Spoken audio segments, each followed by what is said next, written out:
Essa história ela foi baseada em fatos reais.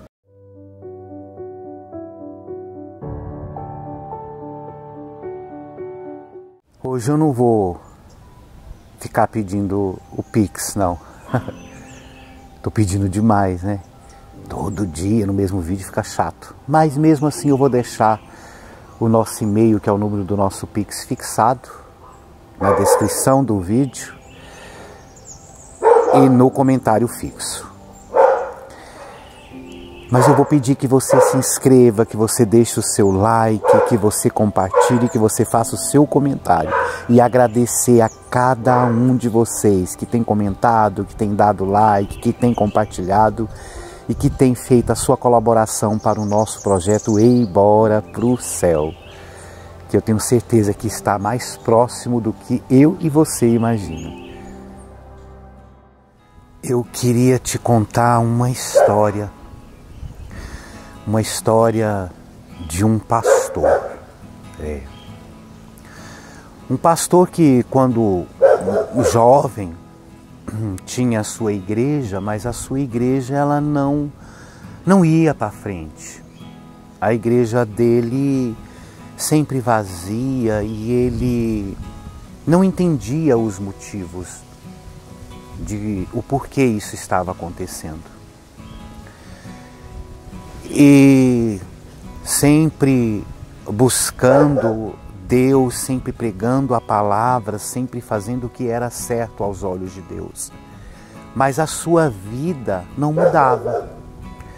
Sempre passando por problemas financeiros, sempre passando por problema familiar, doenças. E com certeza, né, gente? Com certeza ele, em suas orações, deve ter chorado muito e perguntado para Deus: por que, né? Tenho feito o que é correto aos seus olhos, eu tenho feito tudo tão certinho. Por que que a minha vida não muda? Por que que os meus projetos não vão para frente? Por que que a minha geladeira está vazia? A geladeira dele vazia.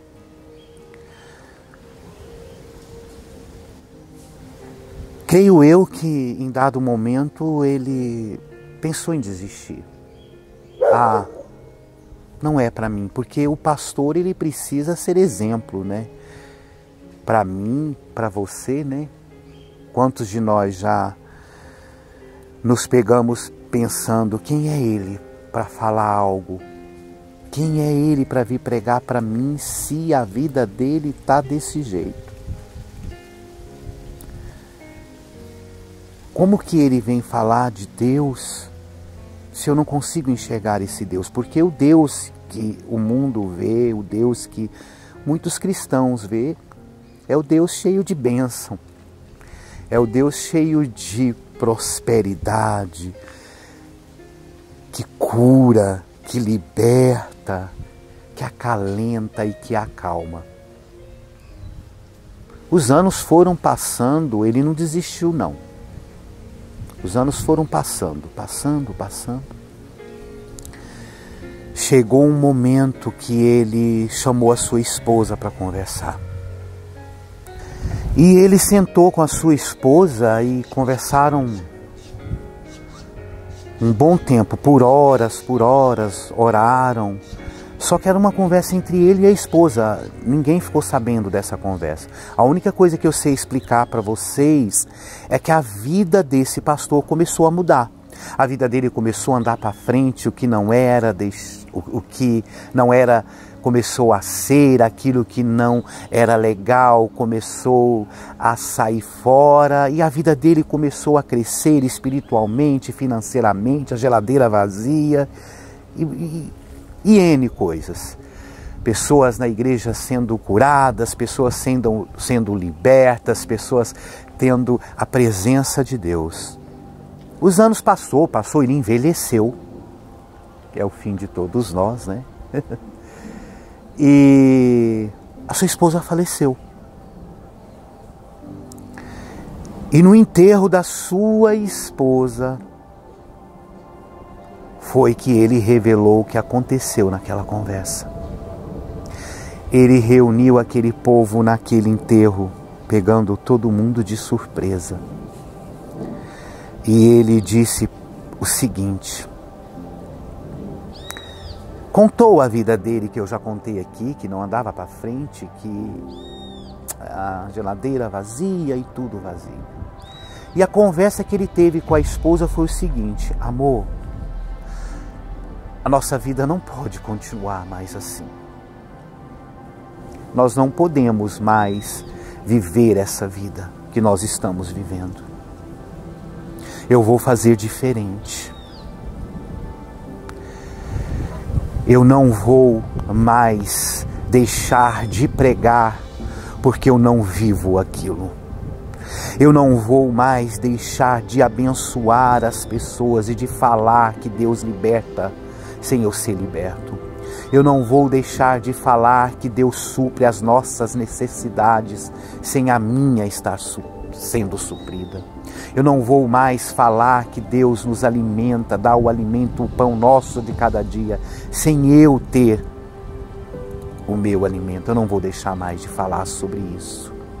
A esposa ficou meio que espantada com ele e falou: você tem certeza disso? Ele falou: tenho certeza disso. E naquele momento que ele estava falando, ele disse para as pessoas o seguinte: nós temos que abençoar mesmo não sendo abençoado. Eu comecei a viver algo que eu nunca havia experimentado na minha vida. Por diversas vezes, pessoas doentes vinham me buscar para conversar, para que eu fizesse uma corrente, para que eu fizesse uma oração na vida daquela pessoa, comigo estando doente. Mas eu não podia falar, porque se eu falasse, eu estaria sendo hipócrita. Eu não podia comentar com ninguém, era uma coisa que somente eu e a minha esposa sabíamos. Só nós dois sabíamos o que se passava dentro da nossa casa.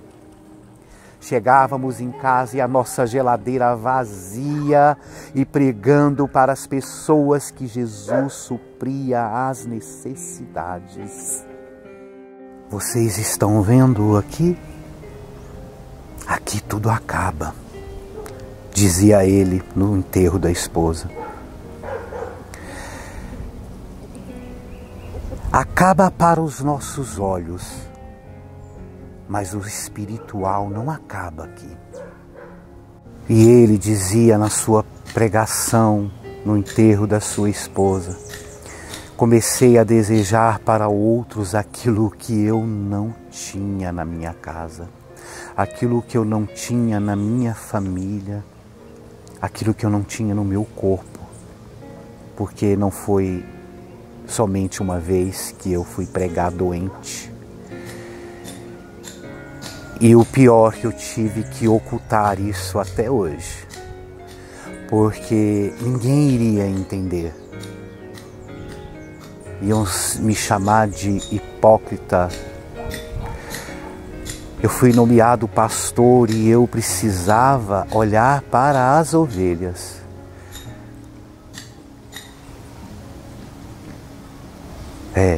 Muitas vezes seremos chamados de hipócritas por falarmos de algo que não está acontecendo com a gente. Mas você, o que você tem desejado para o outro? O que você tem desejado para o outro? O que você tem buscado para o outro? Amai-vos uns aos outros assim como eu vos amei.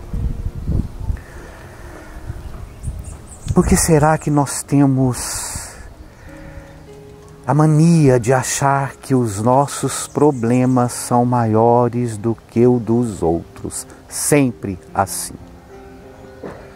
Ah, mas é porque você não sabe o que eu estou passando. Eu fico imaginando esse pastor, pessoas querendo visitá-lo e ele não receber a visita, porque ele não podia mentir, né? Ele não mentia, ele somente ocultava Ah, mas a vida dele mudou, viu? Mudou completamente. Tudo se fez novo. Tudo foi transformado e mudado. Você olhava naquele velório e todo mundo em prantos. Essa história ela foi baseada em fatos reais. Eu vi esse vídeo. Procurei para poder colocar um pedacinho aqui, mas não encontrei.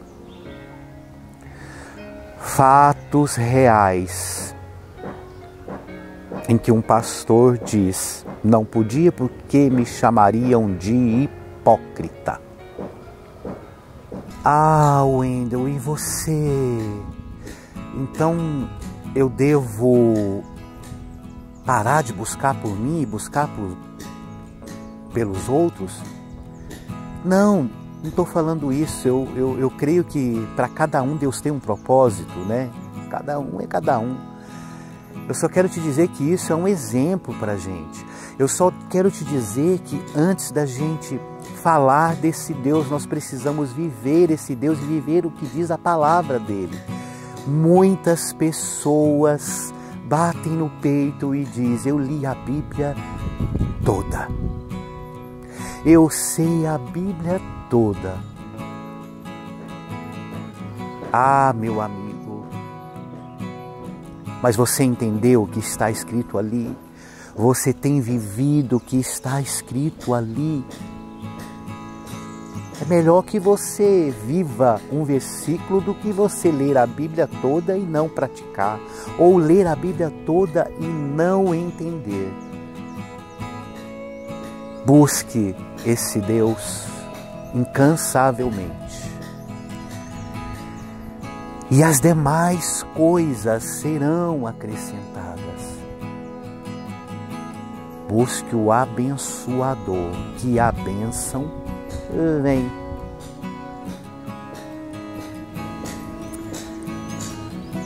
Tenha sede do grande encontro com Ele. Tenha sede desse Deus. Tenha sede de olhar para Ele e dizer o quanto você o ama, independente do que Ele venha fazer. Que se Ele não fizer nada, Ele vai continuar sendo o seu Deus. Que você não vai mudar por causa disso. E que você não vai trocar, barganhar.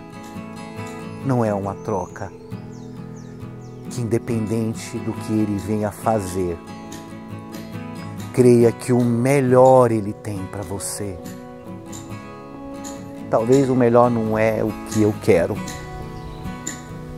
mas é o melhor para a gente. E só um dia entenderemos tudo isso. Essas dores, essas angústias, esse sofrimento que está perto, viu? Está perto de acabar. Está mais próximo do que você imagina esse seu sofrimento. Essa sua dor, essa sua fome, essa sua sede. Está pertinho de você vê-lo frente a frente. Bora pro céu. Bora pro céu. Bora.